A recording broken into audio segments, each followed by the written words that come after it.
Friends, ఈ ఇండ్లు చూడండి. ఉత్తరం ఈశాన్యాన్ని తెంచుకుంటూ నడక సాగింది. అంటే ఈశాన్య వీధి పోటీ పడింది.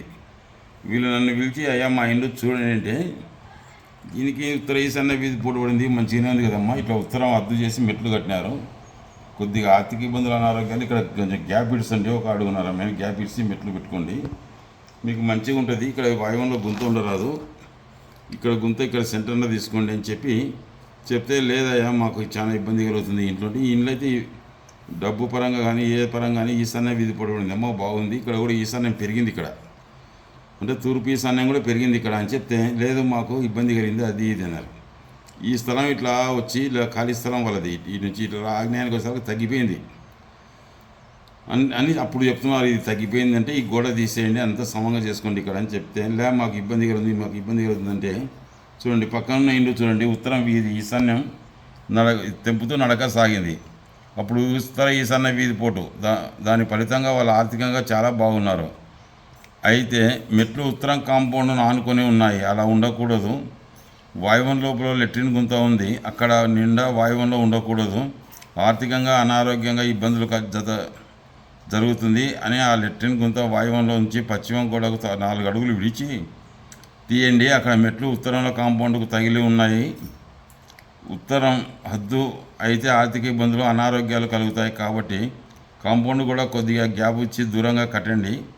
ఈశాన్య వీధి పొడి ఉంది కాబట్టి మీరు చాలా బాగా యోగవంతంగా ఉంటారని చెప్పినాను.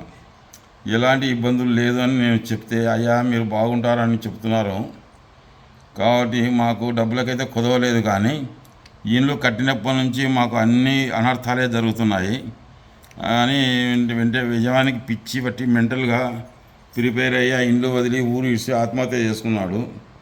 ఆ యజమాని ఆ విధంగా ఇబ్బంది జరిగింది. నా పెద్ద కుమారునికి కరెంట్ షాక్ కొట్టి దేవుని దయతో బ్రతికినాడు. అతనికి మళ్ళీ ఒకసారి యాక్సిడెంట్ జరిగి ఇబ్బంది పడినాడు. తర్వాత అతనికి యాక్సిడెంట్ జరిగి ఇబ్బంది పడి తర్వాత నా మనవడు 2 సంవత్సరాలు ఈ కిటికీలో నుంచి ఆడుకుంటూ కింద పడి మన 3 రోజుల నాడు చనిపోయినాడు. ఇవన్నీ మాకు అనర్థాలు జరుగుతున్నాయి. ఇప్పటి నుంచి ఇల్లు కట్టినప్పటి నుంచి మాకు కష్టాలే కానీ ఒక్కరోజు సుఖంగా లేవని చెప్పింది.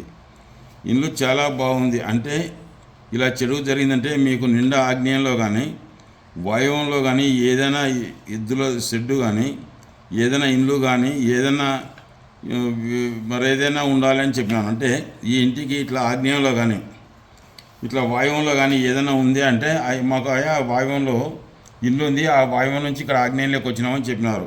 ఇక్కడ వాళ్ళది పాత ఇల్లు ఉంది, నిండా ఆగ్నేయంలో వాయువంలో కానీ ఏదైనా షెడ్ ఉంది అని చెప్తే వాళ్ళు మా పాత ఇల్లు నిండా వాయువంలో ఉంది అని చెప్పినారు. అక్కడ నుంచి వచ్చినాము. ఆ ఇంటికి 500 మీటర్ల దూరంలో ఆ ఇల్లు దక్షిణంలో తూర్పు వీధులు, దక్షిణం వీధి తూర్పు వీధికి వెళ్ళిన స్థలం ఇది ఇట్లా దక్షిణం వీధి తూర్పు వీధికి వెళ్ళిన స్థలం. ఈలో కూడా ఈశాన్య వీధి పొట్టు తగిలి ఇది ఆగ్నేయం పెరుక్కుంటూ పోయి వీళ్ళు బాగా యోగవంతంగానే ఉన్నారు. అయితే 2 భార్యలు ఉన్నాం, కోర్టు జైలు శిక్షలు అనుభవించడం జరిగింది. ఇక్కడ ఆ ఇంటికి ఈశాన్యాన్ని తెంపుతూ నడక సాగింది. అంటే ఆగ్నేయం పెరిగి అక్కడ ఒక బాత్రూమ్ కట్టినారు. దాని ఫలితంగా యజమానికి 2 భార్యలు ఉన్నారు. అన్నదమ్ములు పంచుకొని చిన్నదైనది. ఇప్పుడు 2 అన్నదమ్ములు పంచుకున్న ఇల్లు చిన్నదైనది ఇక్కడ వచ్చి కట్టినారు. చిన్నదైనదని ఇక్కడికి వచ్చి నిండా ఆగ్నేయంలోకి వస్తే ఇలా జరిగింది. వీళ్ళు ఎప్పుడైతే ఇటు నుంచి ఇక్కడ బాగానే నెమ్మదిగానే ఉన్నారు, ఎప్పుడైతే ఈ ఇండ్లు వదిలి ఇక్కడ పోయి నిండా ఆగ్నేయంలో కట్టినారో అన్ని అనర్థాలే జరిగింది. పాత ఇండ్లలో మా యజమానికి 2 భార్యలకు కోర్టు కేసులు ఉండడం, జైల్లో పడడం వంటివి జరిగినవి.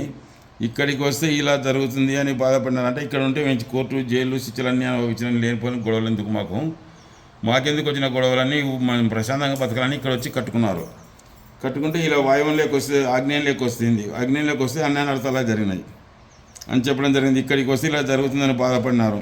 నేను వెంటనే ఆగ్నేయంలో ఉన్న ఇండ్లు అమ్మివేయండి, వెంటనే ఇది అమ్మేయండి, లేదా ఇక్కడ మీ ఇంటికి ఈశాన్యంలో ఒక స్థలం కానీ ఇల్లు కానీ కొనండి, లేదా ఈ 2 ఇళ్లకు నైరుతిలో కొనండి అని చెప్పి వచ్చినాను.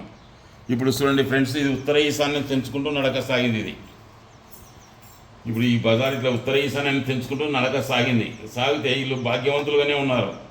అయితే వీళ్ళు నేనేమనుకున్నాను, నన్ను చూపిస్తే ఇది ఒక్క ఇల్లే అనుకున్నాను. వాళ్ళు అమ్మ ఈ వాయువులో ముందు తీసేయండి, ఇక్కడ కట్టుకోండి, ఈ మెట్లు తూర్పు కూడా తగలొద్దు అని చెప్పినాను. అంటే వాళ్ళు సరే మాకు బాగా మీరు బాగానే ఉంటారు మంచిగానే, ఉత్తర ఈశాన్య వీధి పోటీ ఇస్తుంది, ఇక్కడ ఈశాన్యం కూడా పెరిగింది కాబట్టి మీరు భాగ్యవంతులే ఉంటారు అని చెప్పినాను. అయ్యా మాకు డబ్బు పొదవలేదు కానీ ఇట్లాంటివి జరిగినాయి, మా పిల్లోడు ఈ కిటికీలో నుంచి కింద పడి చనిపోవడం, మా ఆయన ఆత్మహత్య చేసుకున్నాం, నా కొడుకు కరెంట్ షాక్ కొట్టు యాక్సిడెంట్ జరగడం వల్ల జరిగినాయి. అంటే ఆగ్నేయం ఉందంటే ఈ ఇంటికి 500 మీటర్ల దూరం ఇక్కడ పాత ఇల్లు ఉంది. ఈ పాత ఇల్లు ఉత్తర ఈశాన్యాన్ని తెంపుకుంటూ నడకసాగింది, వచ్చి ఈశాన్య వీధి పడి వీళ్ళు కూడా బాగా సంపాదించుకున్నారు. అయితే ఇంట్లో ఇద్దరు భార్యలు ఉండడం, కోర్టు శిక్షలు అనుమతించడం, జైలు కూడా ఇటు అడవులో జరిగినాయి. ఎందుకు వచ్చిన గొడవ ఇట్లా వస్తే ఇట్లా జరిగిందంటేనే వెంటనే ఈ ఇల్లు అమ్మేయండి, ఈ ఇల్లు అమ్మకపోతే ఎవరు కొనకపోతే ఇక్కడ ఈశాన్యంలో ఉన్న కొనండి, ఇక్కడ నైరుతిలో ఉన్న కొనండి, ఇప్పుడైతే 2 గురాల మీద సవారి పనికిరా తల్లి, ఖచ్చితంగా ఇల్లు అమ్మేసేయండి అని చెప్పి వచ్చినాను.